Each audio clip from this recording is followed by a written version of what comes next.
अरे मंदिर तो उस तरफ है ना, और गाड़ी इतनी स्पीड में क्यों चला रही?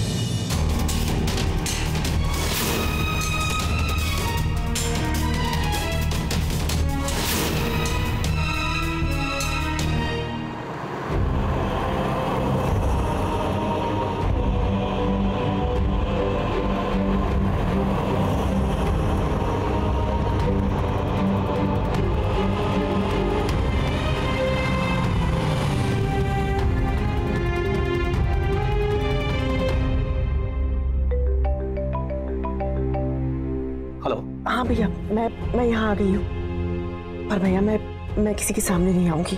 अगर किसी ने देख लिया तो बहुत बड़ी गड़बड़ हो जाएगी। आप एक काम कीजिए ना, बाहर आइए ना, मैं यहीं पे राइट साइड में ही हूँ। मैं अभी आता हूँ। जी भैया।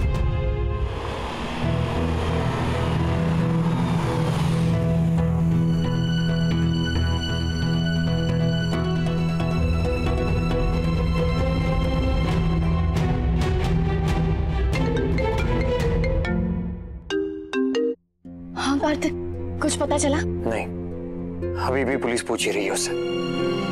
तुम्हें कुछ पता चला? नहीं, मैं वैसे भी घर पे नहीं हूँ। लव कुछ को छोड़ने आई थी और यहाँ माँ को देखा गाड़ी में, तो उनके पीछे पीछे यहाँ तक आ गई। यहाँ? यहाँ मतलब कहाँ? मिड चौकी वाले पुलिस स्टेशन पे।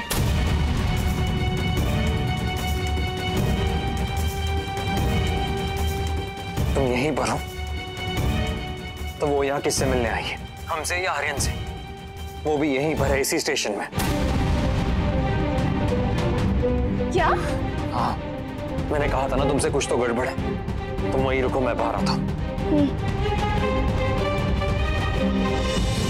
इतने सालों में हम मुश्किल से एक दो बार मिले हैं, और अचानक से इतना मिलना, किसी को भी शक हो सकता है हम पर। तुझे उनके शक की चिंता है और अपने बेटे के हक की नहीं।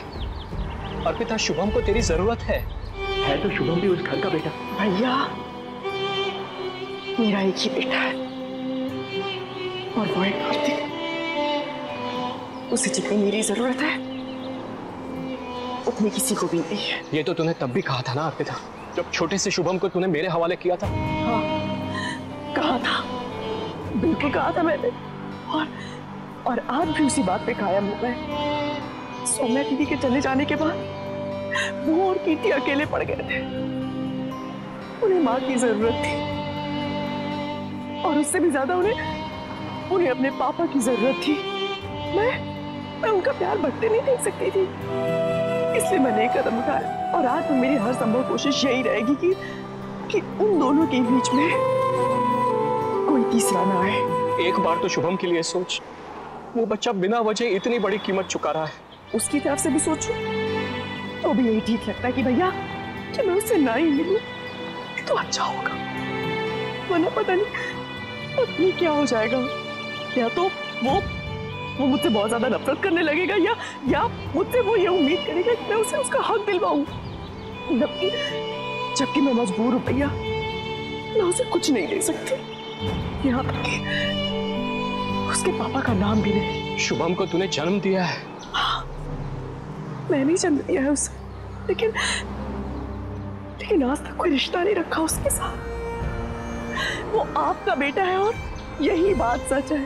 और भैया, वैसे भी हम दोनों के बीच में तय हुआ था, इस राज को हमेशा राज रखेंगे, और अगर ये बात किसी को भी पता चली तो कहीं ना कहीं इसके बाद कार्तिक तक पहुंच जाएगी, और मेरे बेटे को बहुत दुख होगा, जो मैं नहीं चाहती हूँ, किसी कीमत पे नहीं।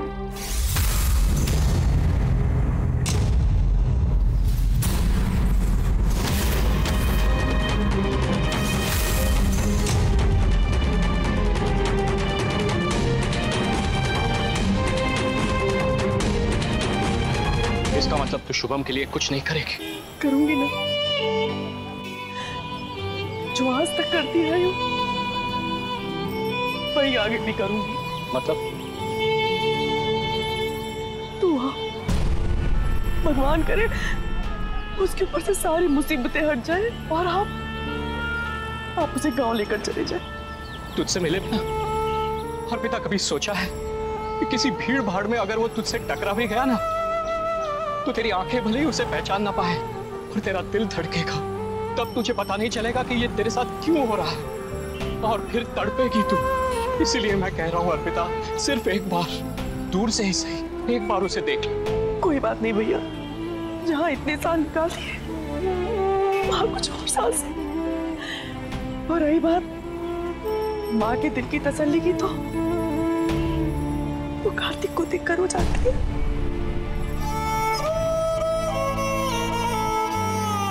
और कुछ नहीं चाहिए मुझे, कुछ नहीं।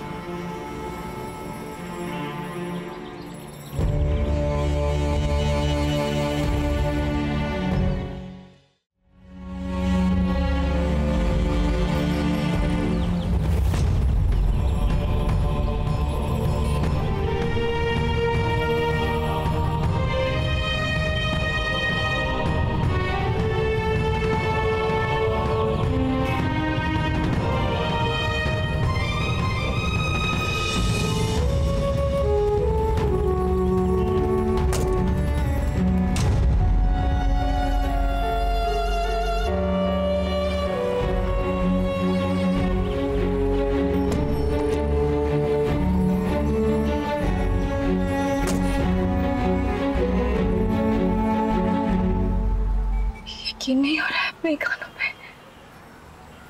यकीन नहीं हो रहा, कोई ऐसा कैसे कर सकता?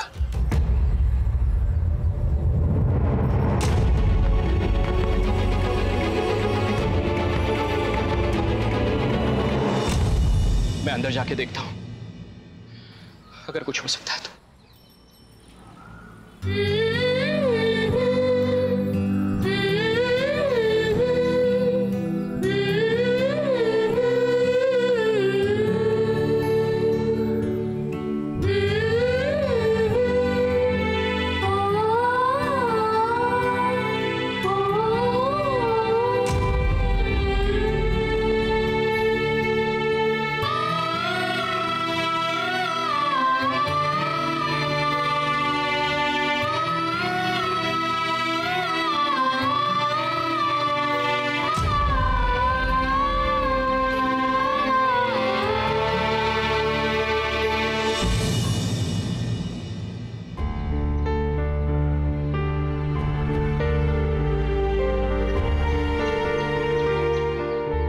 भाई सबको फोन करो ना, अखिल वहां पे सब कुछ ठीक तो होगा ना? किया था मैंने, उन्होंने काट दिया फोन। कार्तिक, किट्टू, तुम नायरा के साथ कहाँ से आ रहे हो? तुम तो मनीष के साथ पुलिस स्टेशन गए थे ना?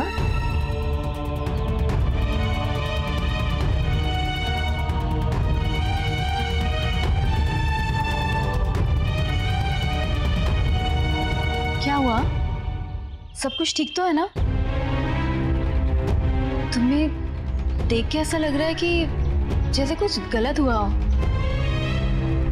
क्या हुआ कार्तिक? कोई बात हुई पुलिस स्टेशन में?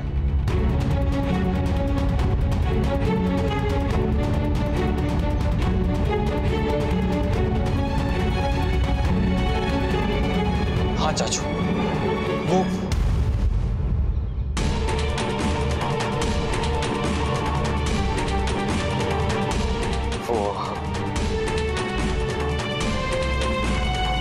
मुझसे रहा नहीं गया वहां तो। मैंने पहले ही कहा था भाई साहब से कि तुम्हें ना लेके जाए। पुलिस वालों के उल्टे सीधे सवाल इरिटेट कर देते हैं, स्पेशली तब जब आपको पता हो कि गलती किसी और की है। अच्छा हुआ नायरा तुम कार्तिक को लेके आ गई। इसे कमरे में लेके जाओ और इसे आराम करने दो। हाँ बेटा जाओ तुम, वहाँ का सब मनीष संभाल लेगा। जरूरत पड़ी तो मैं भी चला जाऊंगा। लो दीदी भी आ गई, शायद इनकी कोई बात हुई हो भाई साहब से।